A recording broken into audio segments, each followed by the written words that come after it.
Hello everyone, welcome back to my YouTube channel and another new video. Although I am going to video sidi kaino I say jumde mapan thokta basu kui bana lore ba ko duna ke da basu kui re keman dana ai nupi amana kamaina ke sibau kausale ba ko makeup tawba khatang hai jaram du su loi kaw gre hai brate ko adum nupi ama or dum basic makeup masana masa kamaina ke ja ba dum hai ai tamu basu kai su makeup ti hujik jam sathi na makeup ta improve hoina re ko adum ai nai haite ba ko adu oido so isagi hai jaba khara do adu bo ai kausale ba ke mandana khamba chachu chat mandana aduga ai phi phaja phaja ba leiraga set pagi phajana su set pa phangdre aduduna aina mayam da loina utlage sini aina khalambana ai phi sindo amna mamta video da aina occasionally chat pa sinda utkani ka khalamba ai ngai ngamdre ba ko utning mana loire ba aina pamba adugumba phi ngata ne aduga mayam jam tangba budi na te ko yam wawana leija ba ngata ne adugi su mathakta aina ngasi utoisna ai jamna makeup pudi tawroi duga mana manli kai ka jam minimal oiba dugumaina sire ke kenadi jeng humang song sabana lore ba sida heavy makeup to so aroi heavy ke ka season ba su aroi na simple da aina hayang wai kon kamai set kani da ulake ba ko ado mayam yeng mina si doi hujik aina off camera da ke ba ya ba khara dum keurage ba ko ai haidi letrane pisum jek pa khop pa okumba sai ai on camera da yek pa da uncomfortable oye ba ko isana hina jaba mawong da dum khara ye urage aduga makha ta ba kai kra do lixigen ba khosa ma da dum on camera da ulake dum yam yenga se ngasi gi vlog se ngasi na mo ngama oidoi rabani ado mayam ai khara kesal laga thore e ado blush kumba khara tai ge ba ko ai blush like tare kauna do ai ngasi makeup dam focus tawdre kai gino da si ka se mot primary mi tai bi da bi ke bi da bi chang se ado jam orang e ba ko duga mathak ta ai dum ai dress oina phasana ut lage na to ai se blush kitang tai ki ge lipstick su tairam dei lipstick wa le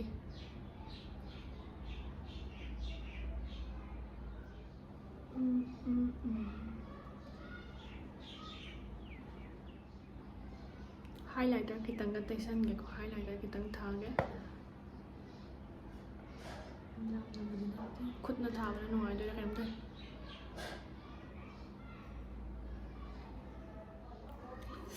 sai do mayam ai bindi ama namjan ge bindi se namaga rasi khang thok thok pani ba natra nupi gi de ado ai di lum asmaina bindi ama namma se pamje ba bindi macha ma sai number se si di rasi khang thok thok tra ma ado loina makeup sai gi lore adum jamna minimal tawine ba ko ina se toiba suit sing do minimal ngata ni haidi dum daily wear gumba dum swai cha thok se muga suit natamni na ko muga suit nate ba dum polyester muga do dugumba ngata ma sawana adum ngata oi ba ko adudana dum chamna sde hen hijadre se hen chamba hijadre do yak pasu haitre chamba so haitre si aina hijaba makeup am sin khushi to yo adu do me am duga hujik final se aina lipstick khar taisan ge lipstick ke me su taisiga lipstick to me am da yang halaki ke me chu taira phasa ka ta patto simba chu me am le re gi lipstick ki ai gi handak mama art ke na launch to ba matte ki lipstick ni ko dam long lasting oi ba dugum ba lipstick ni sida aina ma chu sing se loi na pamanda na ko sigi lipstick sa tai ba nungai man da aina sida la oi set ma pan ni hum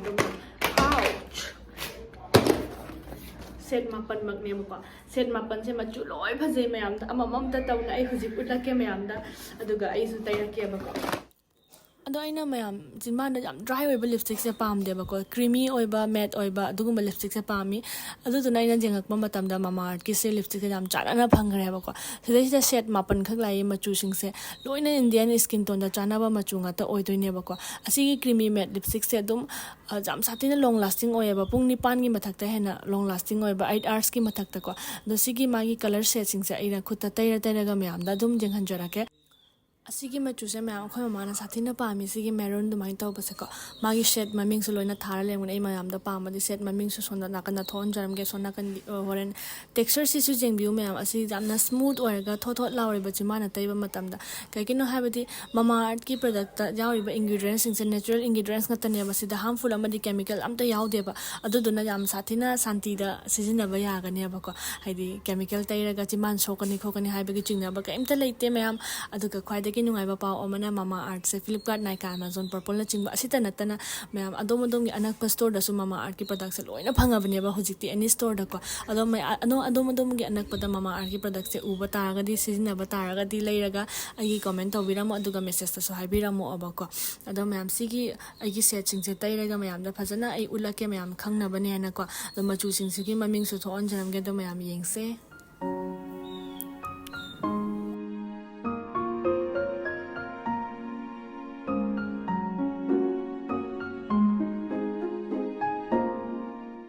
ꯑꯗꯣ ꯃꯌꯥꯝꯅ ꯃꯆꯨꯁꯤꯡꯗꯣ ꯂꯣꯏꯅ ꯎꯍꯟꯖꯈ꯭ꯔꯦ ꯑꯗꯣ ꯑꯩꯅ ꯇꯩꯗꯣꯏ ꯃꯆꯨꯁꯤꯅ ꯁꯤ ꯑꯣꯏꯅ ꯇꯩꯔꯒꯦ ꯁꯤꯒꯤ ꯃꯆꯨꯒꯤ ꯃꯥꯒꯤ ꯁꯦꯠꯀꯤ ꯃꯃꯤꯡꯁꯤꯅ ꯄꯤꯂꯣ ꯅ꯭ꯌꯨꯠ ꯍꯥꯏꯀꯣ ꯄꯤꯂꯣ ꯅ꯭ꯌꯨꯠꯁꯦ ꯇꯩꯔꯒ ꯌꯦꯡꯒꯦ ꯃꯌꯥꯝ ꯑꯗꯣ ꯑꯁꯤ ꯃꯆꯨꯁꯤꯡꯁꯦ ꯂꯣꯏꯅ ꯄꯥꯝꯕꯅꯦ ꯑꯩꯒꯤꯗꯤ ꯂꯣꯏꯅ ꯄꯥꯝꯃꯤ ꯀꯩ ꯍꯥꯏꯅꯤ ꯑꯩꯗꯤ ꯅ꯭ꯌꯨꯠ ꯃꯆꯨꯁꯤꯡꯁꯦ ꯂꯣꯏꯅ ꯄꯥꯝꯃꯦꯕ ꯆꯝꯅ ꯑꯩꯗꯤ ꯃꯦꯀꯞꯁꯨ ꯌꯥꯝꯅ ꯍꯦꯚꯤ ꯇꯧꯗꯕꯅꯤꯅ ꯂꯤꯞꯁꯇꯤꯛꯁꯨ ꯑꯗꯨꯝ ꯑꯆꯝꯕꯁꯦ ꯄꯥꯝꯃꯤ ꯑꯗꯣ ꯁꯤ ꯃꯆꯨꯁꯦ ꯃꯌꯥꯝꯗ ꯇꯩꯔꯒ ꯌꯦꯡꯍꯜꯂꯛꯀꯦ ꯍꯧꯖꯤꯛ ꯂꯤꯞꯁꯇꯤꯛꯁꯦ ꯇꯩꯁꯜꯂꯁꯤꯀꯣ ꯑꯩꯒꯤ ꯃꯦꯀꯞꯁꯨ ꯑꯣꯜꯃꯣꯁ ꯂꯣꯏꯁꯜꯂꯦ ꯁꯤꯒꯗꯕ ꯈꯣꯠꯀꯗꯕ ꯂꯤꯛ ꯃꯅꯥ ꯋꯥꯠꯂꯤ ꯑꯗꯨꯒ ꯂꯤꯞꯁꯇꯤꯛꯁꯤꯅ ꯐꯥꯏꯅꯦꯜ ꯑꯣꯏꯍꯜꯂꯁꯦ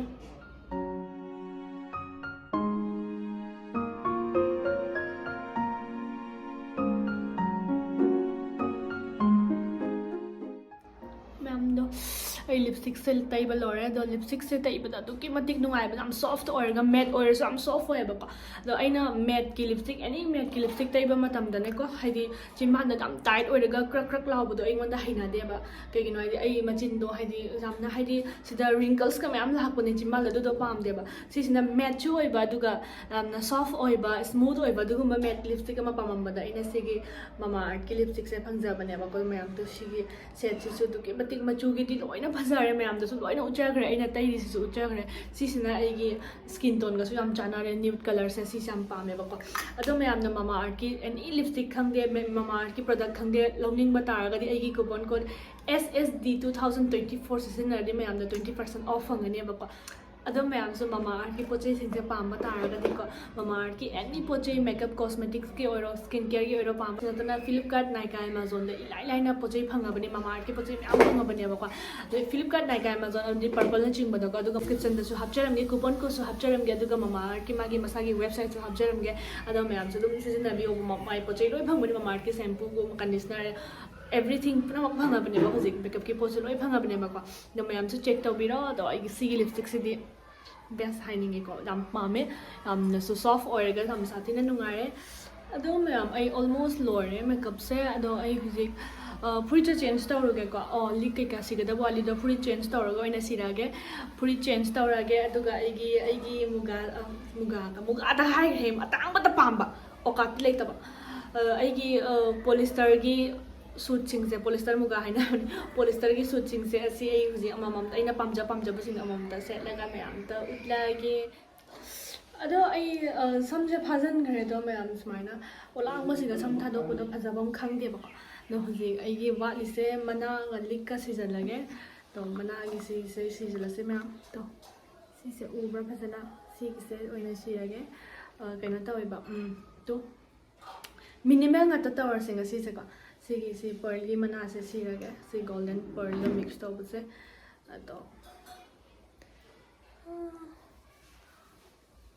ꯌꯥꯝ ꯆꯝꯅ ꯐꯖꯕ꯭ꯔꯥ ꯃꯌꯥꯝ ꯑꯩꯗꯤ ꯁꯨꯃꯥꯏꯅ ꯑꯗꯨꯝ ꯈꯔ ꯃꯤꯅꯤꯃꯦꯜ ꯑꯣꯏꯕ ꯆꯝꯕꯁꯦ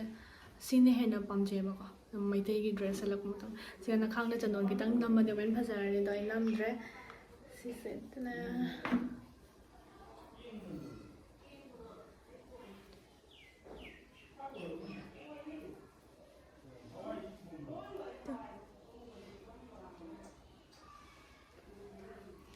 ꯑꯗꯣ ꯃꯌꯥꯝ ꯂꯤꯛꯁꯤꯃꯨꯛ ꯁꯤꯖꯜꯂꯁꯦ ꯑꯩꯒꯤ ꯂꯤꯛꯁꯦ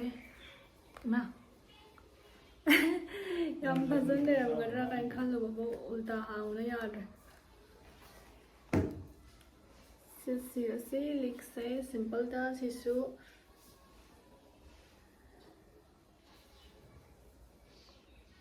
ꯂꯣꯏꯔꯦ ꯃꯌꯥꯝ ꯑꯩꯒꯤ ꯁꯤꯕ ꯆꯥꯕ ꯂꯣꯏꯔꯦ ꯐꯖꯔꯕ꯭ꯔꯥ ꯀꯃꯥꯏꯅ ꯇꯧꯒꯦ ꯑꯌꯨꯛꯇ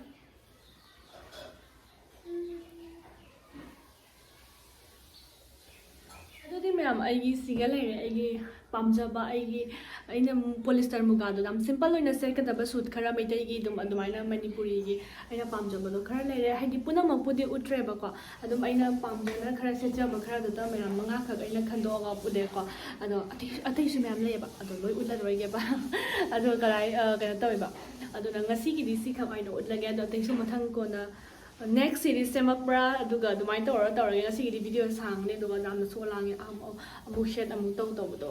ꯄꯥꯝꯗꯦꯕꯀꯣ ꯍꯥꯏꯗꯤ ꯑꯣꯂꯥꯡꯕꯗꯨꯅ ꯉꯝꯃꯔꯣꯏꯕ ꯑꯗꯣ ꯁꯤꯒꯤꯁꯤꯅꯦ ꯑꯩ ꯃꯌꯥꯝ ꯁꯤꯒꯤꯁꯦ ꯑꯉꯥꯡꯕ ꯑꯃ ꯂꯩꯔꯦ ꯄꯔꯄꯜ ꯑꯃ ꯂꯩꯔꯦ ꯑꯗꯨꯒ ꯁꯤ ꯃꯆꯨꯁꯦ ꯀꯩ ꯃꯆꯨ ꯍꯥꯏꯗꯣꯏꯅꯣ ꯈꯪꯗꯦ ꯁꯤꯒꯤꯁꯦ ꯌꯥꯝ ꯄꯥꯝꯖꯩ ꯃꯤ ꯉꯧꯊꯣꯛꯄꯅꯦ ꯑꯗꯨꯒ ꯁꯤꯗꯤ ꯃꯌꯥꯝ ꯁꯦꯠꯈ꯭ꯔꯦ ꯁꯤꯒꯤ ꯚꯥꯏꯂꯦꯠꯅ ꯇꯧꯕꯁꯦ ꯒ꯭ꯔꯤꯟꯗ ꯑꯗꯨꯒ ꯁꯤꯒꯤ ꯄꯦꯔꯠ ꯒ꯭ꯔꯤꯟ ꯂꯥꯏꯠꯇ ꯄꯤꯡꯛꯅ ꯑꯃ ꯂꯩꯔꯦ ꯆꯠꯄ ꯃꯈꯥꯗ ꯌꯦꯜꯂꯣ ꯑꯃ ꯂꯩꯔꯦ ꯑꯗꯣ ꯁꯤꯁꯤꯡꯁꯦ ꯃꯌꯥꯝ ꯑꯩ ꯍꯧꯖꯤꯛ ꯑꯗꯨꯝ ꯁꯦꯠꯄꯣꯏ ꯂꯥꯛꯄꯣꯏ ꯇꯧꯔꯒ ꯎꯠꯂꯛꯀꯦꯕꯀꯣ ꯃꯌꯥꯝ ꯑꯗꯣ ꯃꯌꯥꯝ ꯑꯍꯥꯟꯕꯒꯤꯁꯤꯅ ꯁꯤꯒꯤꯁꯤꯅꯤꯀꯣ ꯁꯤꯒꯤ ꯔꯦꯠꯁꯦ ꯁꯤꯒꯤ ꯔꯦꯠꯇ ꯕ꯭ꯂꯦꯛꯅ ꯇꯧꯕꯁꯦ ꯁꯤꯒꯤ ꯇꯣꯞꯁꯤꯗ ꯂꯤꯠꯂꯒꯁꯨ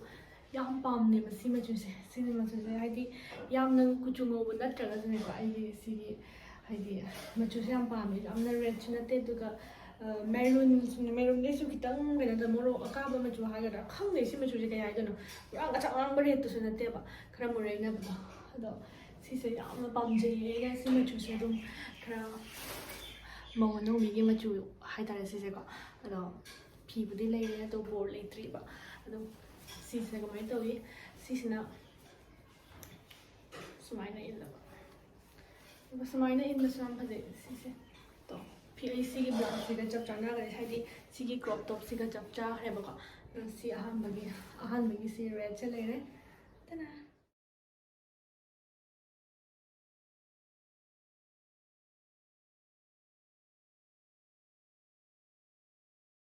ꯑꯗꯣ ꯔꯦꯠꯀꯤ ꯃꯇꯨꯡꯗ ꯁꯤꯒꯤ ꯄꯔꯄꯜ ꯃꯆꯨꯁꯦꯀꯣ ꯁꯤꯒꯤ ꯄꯔꯄꯜ ꯃꯆꯨꯁꯦ ꯑꯩꯅ ꯑꯃꯨꯛꯄꯨꯗꯤ ꯁꯦꯠꯂꯨꯔꯦ ꯁꯤ ꯑꯉꯥꯡ ꯆꯣꯡꯕ ꯑꯃ ꯆꯠꯄꯗ ꯗꯥꯔꯣꯃꯦꯟꯒꯤ ꯑꯉꯥꯡ ꯆꯣꯡꯕ ꯆꯠꯄꯗꯣ ꯑꯗꯨꯃꯥꯏꯅ ꯁꯤꯁꯦ ꯁꯦꯠꯂꯨꯔꯦꯕꯀꯣ ꯁꯤꯁꯦ ꯑꯩꯅ ꯑꯗꯨ ꯃꯇꯝꯗꯨꯒ ꯑꯗꯨ ꯂꯤꯠꯄ ꯅꯨꯃꯤꯠꯇ ꯁꯤ ꯌꯦꯜꯂꯣ ꯀꯂꯔꯒꯤ ꯕ꯭ꯂꯥꯎꯁꯀ ꯄꯥꯏꯌꯦꯕꯀꯣ ꯌꯦꯜꯂꯣ ꯀꯂꯔꯒꯤ ꯕ꯭ꯂꯥꯎꯁꯀ ꯄꯥꯏꯕ ꯑꯗꯨꯃꯥꯏꯅ ꯐꯖꯩ ꯍꯥꯏꯗꯤ ꯑꯩꯅ ꯄꯥꯝꯕꯗ ꯑꯩ ꯄꯔꯄꯜ ꯃꯆꯨꯁꯦ ꯄꯥꯝꯃꯦꯕ ꯄꯥꯝꯃꯁꯨ ꯄꯥꯝꯃꯟꯗꯅ ꯑꯩꯅ ꯁꯤꯒꯤꯁꯦ ꯃꯄꯥꯟꯁꯦ ꯃꯣꯏꯔꯥꯡ ꯀꯣꯠꯇ꯭ꯔꯁꯨ ꯁꯤ ꯃꯣꯏꯔꯥꯡ ꯀꯣꯠꯇꯕ ꯑꯃ ꯊꯝꯒꯦ ꯍꯥꯏꯅ ꯑꯗꯨꯝ ꯁꯤꯁꯦ ꯀꯃꯥꯏꯅ ꯀꯧꯒꯦ ꯈꯪꯗꯦ ꯃꯣꯏꯔꯥꯡ ꯀꯣꯠꯇꯕ ꯁꯤꯃꯥꯏꯅ ꯇꯧꯕꯁꯦ ꯁꯤꯁꯦ ꯑꯃ ꯂꯧꯕꯅꯦꯕꯀꯣ ꯑꯗꯣ ꯁꯤꯁꯦ ꯌꯥꯝꯅ ꯄꯥꯝꯖꯩ ꯁꯤꯅ ꯑꯩꯈꯣꯏꯒꯤ ꯃꯃꯥꯡꯒꯤ ꯏꯅꯝꯃ ꯑꯃꯗꯩ ꯂꯧꯕꯅꯦ ꯁꯤꯁꯤ ꯐꯤꯁꯨ ꯑꯗꯨꯛꯀꯤ ꯃꯇꯤꯛ ꯐꯖꯩꯀꯣ ꯃꯃꯥꯡꯒꯤ ꯔꯦꯠꯇꯨꯅ ꯑꯩ ꯐꯤꯖꯣꯜ ꯂꯩꯇꯦꯡꯗꯩ ꯂꯧꯈꯤꯕ ꯉꯥꯛꯇꯅꯦꯕꯀꯣ ꯑꯗꯨꯗꯣ ꯐꯤꯖꯣꯜ ꯂꯩꯇꯦꯡꯗꯩ ꯂꯧꯖꯈꯤꯕꯅꯦ ꯑꯩꯅ ꯁꯤꯒꯤ ꯃꯆꯨ ꯁꯤꯁꯦ ꯐꯨꯜ ꯁꯦꯠꯂꯔꯣꯏꯒꯦ ꯑꯁꯤ ꯐꯨꯜ ꯁꯦꯠꯈꯤꯕꯒꯤ ꯚꯤꯗꯤꯑꯣꯗꯣ ꯑꯩ ꯇꯣꯉꯥꯟꯅ ꯍꯥꯞꯄꯝꯃꯒꯦꯕ ꯑꯗꯨꯝ ꯁꯤ ꯍꯥꯞꯄꯝꯃꯒꯦ ꯁꯦꯠꯈ꯭ꯔꯕꯅꯤನ ꯑꯗꯨꯝ ꯌꯦꯡꯕꯤꯔꯣ ꯑꯗꯨꯗꯩꯀꯣ ꯑꯗꯣ ꯃꯊꯪꯗꯣ ꯁꯤꯁꯦ ꯂꯣꯏꯔꯦ ꯋꯥꯍꯩꯗꯣ ꯅꯨꯡꯁꯤꯕ ꯊꯝꯂꯤꯕ ꯊꯃꯣꯏꯗ ꯑꯣꯏꯖꯒꯦ ꯑꯩꯇꯒꯤ ꯅꯨꯡꯁꯤꯅ ꯍꯥꯏꯌꯣꯗ ꯉꯥꯏꯖꯕ ꯏꯇꯅ ꯅꯤꯜꯂꯒꯦ ꯊꯃꯣꯏꯅ 하이로 하이닝바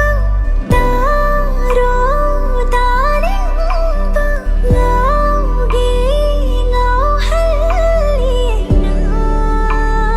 ꯃꯊꯪꯒꯤꯁꯤꯅ ꯁꯤꯒꯤ ꯁꯦꯠꯁꯤꯅꯤ ꯃꯌꯥꯝ ꯁꯤꯒꯤ ꯁꯨꯠꯁꯦ ꯑꯗꯨꯛꯀꯤ ꯃꯇꯤꯛ ꯐꯖꯩꯑꯕ ꯁꯤꯁꯤꯁꯨꯀꯣ ꯑꯩꯅ ꯌꯥꯝꯅ ꯍꯥꯏꯗꯤ ꯀꯔꯤ ꯍꯥꯏꯅꯤ ꯃꯆꯨꯁꯦ ꯁꯨꯃꯥꯏꯅ ꯑꯆꯝꯕꯁꯦ ꯄꯥꯝꯃꯦꯕ ꯁꯤ ꯃꯊꯛꯀꯤ ꯃꯆꯨꯁꯦ ꯀꯩ ꯃꯆꯨ ꯀꯧꯒꯦ ꯈꯪꯗꯦꯕ ꯁꯤꯒꯩꯁꯤꯒ ꯄꯨꯔꯥ ꯌꯦꯜꯂꯣꯅ ꯇꯧꯔꯒ ꯐꯨꯗꯣꯛꯑꯒ ꯐꯖꯗ꯭ꯔꯥ ꯁꯤꯅ ꯑꯩꯅ ꯃꯃꯥꯡꯒꯤ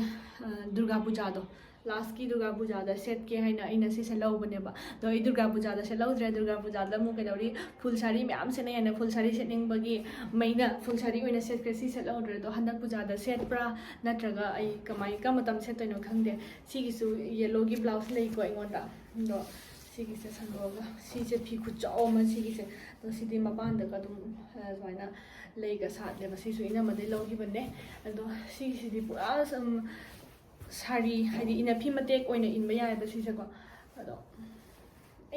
ꯑꯩꯅ ꯐꯖꯅ ꯁ꯭ꯇꯥꯏꯜꯒ ꯇꯧꯅ ꯎꯠꯀꯦ ꯍꯥꯏꯅ ꯈꯟꯕꯅꯦꯕꯀꯣ ꯑꯃꯃꯝꯇ ꯐꯖꯅ ꯁꯦꯠꯂꯒ ꯐꯨꯜꯒ ꯎꯠꯂꯒ ꯃꯥꯡꯒꯣꯟꯗ ꯑꯩꯈꯣꯏꯒꯤ ꯃꯤ ꯊꯕꯛ ꯁꯨꯔꯦꯕ ꯑꯗꯨꯗꯨꯒꯤ ꯀꯃꯥꯏꯅ ꯍꯥꯏꯅꯤ ꯌꯥꯗ꯭ꯔꯦꯕ ꯃꯥꯡꯒꯣꯟꯗ ꯚꯤꯗꯤꯑꯣ ꯅꯝꯕꯁꯦ ꯑꯗꯨꯗꯨꯅ ꯉꯁꯤꯒꯤ ꯑꯩꯒꯤ ꯄ꯭ꯂꯥꯟꯁꯦ ꯈꯔ ꯁꯣꯏꯈ꯭ꯔꯦ ꯑꯗꯣ ꯉꯥꯛꯄꯤꯒꯅꯤ ꯐꯖꯅ ꯑꯗꯨꯝ ꯑꯩ ꯐꯤꯒꯤ ꯀꯂꯦꯛꯁꯟꯁꯤꯗ ꯎꯠꯂꯝꯃꯒꯦ ꯁꯤꯒꯤ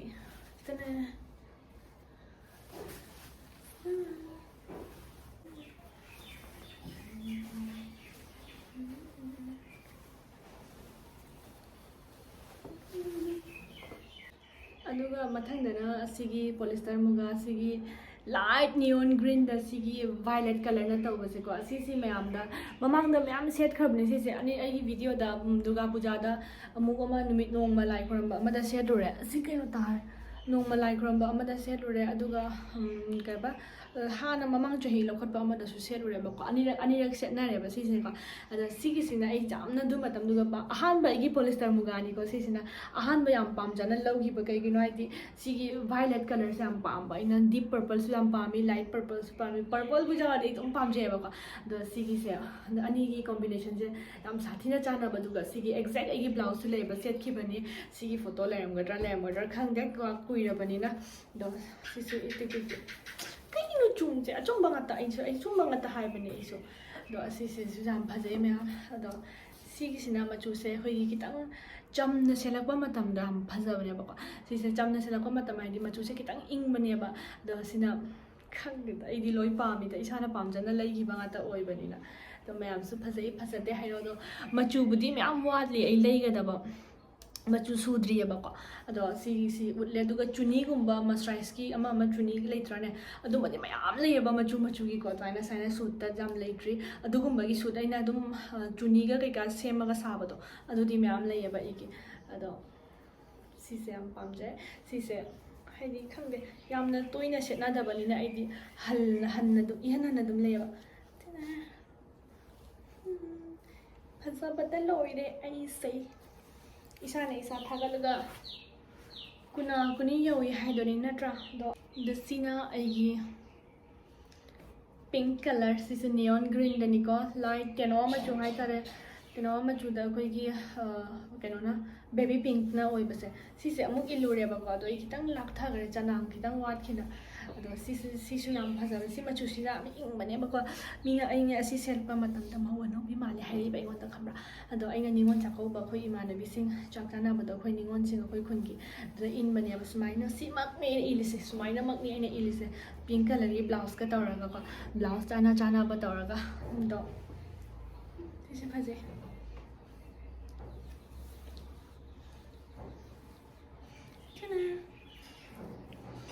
comfort mem dame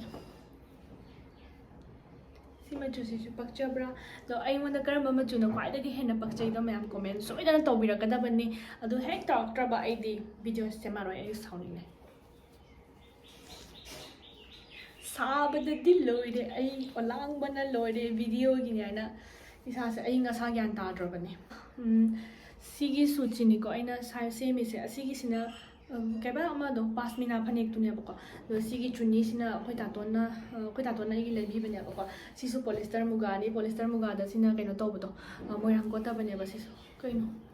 adu do sisina mu pura yellow gi ho machu se ko phajama aina machu se angau bana kot pa phanek ama leira ga ne adu goi la du phajan si ji pek lawi si ai sandok na bo phajana jengre ba ko dumaina na thanjaba phi ni aina si se adu ma sisina kwai dai pam ai yamna chamna hojik le sabi oi ni da set pada chuni ama ga tawraga asigi phanek siga chuni ga dum na set pa yaba adu gumba kaino ne ba do sisimadi phajai atai sinduna budum maweraga chana ga daba ngata ne ba sisina dum ai indoctre do sisu tatona yam nusina thonbi ki ba ko taton sarma catering do mana chak ko bada yam nusina bibi ki ba phi ne ba do isu ko ibung na bi bani aina nusina thamjari ni do ai heng mai maweraga sisu indoi ne ba do ikai khangdaba su malamani do ajum manga ta hai bani ajum ngang ma se dum ikai khangdaba man bani ba do ai se laisala ga phi se amuk indok na thamdri ngai santi phangde ba loina amuk indok thame do sidi ai ingi roi di ai na khanja bani do khangdre kari hoi de ba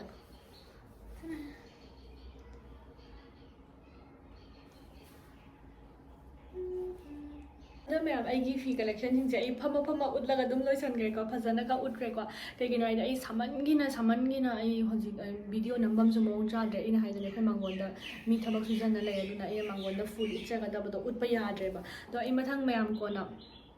ꯑꯃꯨꯛꯀꯃꯨꯛ ꯇꯟꯗ꯭ꯔꯗꯤ ꯑꯩ ꯁꯦꯝꯃꯛꯀꯦꯕ ꯄꯨꯔꯥ ꯐꯨꯜ ꯁꯦꯠꯄ ꯅꯨꯃꯤꯠꯇ ꯑꯗꯨꯝ ꯌꯦꯡꯕꯤꯔꯣ ꯃꯌꯥꯝ ꯑꯩꯒꯤ ꯁꯤ ꯃꯆꯨꯁꯤꯡꯗꯨ ꯂꯩ ꯑꯗꯨꯗꯤ ꯑꯩꯅ ꯑꯩꯒꯤ ꯚ꯭ꯌꯨꯋꯔꯁꯤꯡꯗ ꯑꯗꯨꯝ ꯁꯤꯌꯔ ꯇꯧꯖꯔꯦꯗꯅꯀꯣ ꯑꯗꯣ ꯃꯌꯥꯝ ꯁꯤꯁꯤꯅꯤꯗꯣ ꯑꯩꯒꯤ ꯃꯆꯨꯁꯤꯡꯁꯦ ꯑꯩꯅ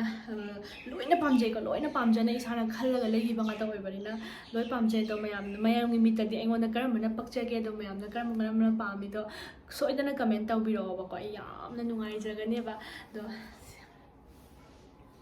ꯆꯥꯛꯁꯨ ꯂꯥꯝꯃꯦ ꯂꯣꯏꯁꯤꯜꯂꯁꯤꯔ ꯚꯤꯗꯤꯑꯣꯁꯦ ꯑꯗꯣ ꯃꯌꯥꯝ ꯑꯩ ꯚꯤꯗꯤꯑꯣꯁꯦ ꯁ꯭ꯋꯥꯏꯗ ꯑꯗꯨꯝ ꯂꯣꯏꯁꯤꯟꯖꯔꯒꯦ ꯑꯗꯣ ꯃꯌꯥꯝ ꯚꯤꯗꯤꯑꯣꯁꯦ ꯃꯑꯣꯡ ꯆꯥꯅ ꯁꯦꯝꯖꯗ꯭ꯔꯦꯕꯀꯣ ꯑꯗꯨꯒꯤ ꯉꯥꯛꯄꯤꯒꯅꯤ ꯑꯗꯣ ꯃꯌꯥꯝ ꯃꯊꯪꯒꯤ ꯚꯤꯗꯤꯑꯣꯗ ꯑꯗꯨꯝ ꯁꯨꯡꯁꯣꯏ ꯁꯣꯏꯗꯅ ꯊꯦꯡꯅꯔꯁꯤ ꯑꯗꯣ ꯃꯊꯪꯗꯁꯨ ꯑꯦꯅꯤ ꯑꯩꯅ ꯇꯨꯡꯁꯤꯟꯖꯔꯒ ꯂꯩꯖꯕ ꯈꯪꯗꯦ ꯑꯃ ꯈꯪꯗꯦ ꯑꯩꯒꯤ ꯀꯂꯦꯛꯁꯟꯗꯣ ꯑꯩꯒꯤ ꯚ꯭ꯌꯨꯋꯔꯁꯤꯡꯗ ꯑꯗꯨꯝ ꯑꯩ ꯁꯤꯌꯔ ꯇꯧꯖꯔꯛꯀꯦ ꯑꯗꯣ ꯌꯥꯝꯅꯕꯨꯗꯤ ꯂꯩꯕꯁꯨ ꯅꯠꯆꯗꯦ ꯑꯗꯨꯝ ꯀꯩ ꯍꯥꯏꯅꯤ ꯅꯨꯄꯤ ꯑꯃ ꯑꯣꯏꯅ ꯂꯩꯐꯝ ꯊꯣꯛꯄ ꯈꯔꯗꯣ ꯑꯗꯨꯗꯤ ꯑꯗꯨꯝ ꯂꯩꯖꯩꯑꯕ ꯑꯩ ꯀꯔꯤ ꯍꯥꯏꯔꯣ ꯒ꯭ꯌꯥꯟ ꯇꯥꯗ꯭ꯔꯦ ꯐꯔꯦ ꯑꯗꯣ ꯃꯌꯥꯝ ꯚꯤꯗꯤꯑꯣꯁꯦ ꯅꯨꯡꯉꯥꯏꯕꯤꯔꯗꯤ ꯁꯕꯁꯀ꯭ꯔꯥꯏꯕ ꯇꯧꯕꯤꯔꯣ ꯑꯗꯨꯒ ꯀꯃꯦꯟꯠꯁꯨ ꯁꯣꯏꯗꯅ ꯇꯧꯕꯤꯔꯣ ꯑꯗꯣ ꯃꯌꯥꯝ ꯂꯥꯏꯛ ꯇꯧꯕ ꯀꯥꯎꯕꯤꯒꯅꯣꯕꯀꯣ ꯅꯣꯏꯒꯤ ꯂꯥꯏꯛꯁꯦ ꯈꯨꯕꯤ ꯑꯃ ꯅꯝꯕꯗ ꯂꯥꯏꯛ ꯑꯃ ꯇꯧꯕꯗ ꯑꯩꯈꯣꯏꯒꯤꯗꯤ ꯌꯥꯝꯅ ꯚꯦꯂ꯭ꯌꯨ ꯂꯩꯌꯦꯕ ꯌꯥꯝꯅ ꯃꯃꯜ ꯌꯥꯝꯃꯦꯕꯀꯣ ꯑꯗꯨꯗꯨꯅ ꯃꯌꯥꯝ ꯉꯁꯤꯒꯤꯗꯤ ꯁ꯭ꯋꯥꯏꯗ ꯀꯥꯏꯅꯔꯁꯤ ꯕꯥꯏ ꯕꯥꯏ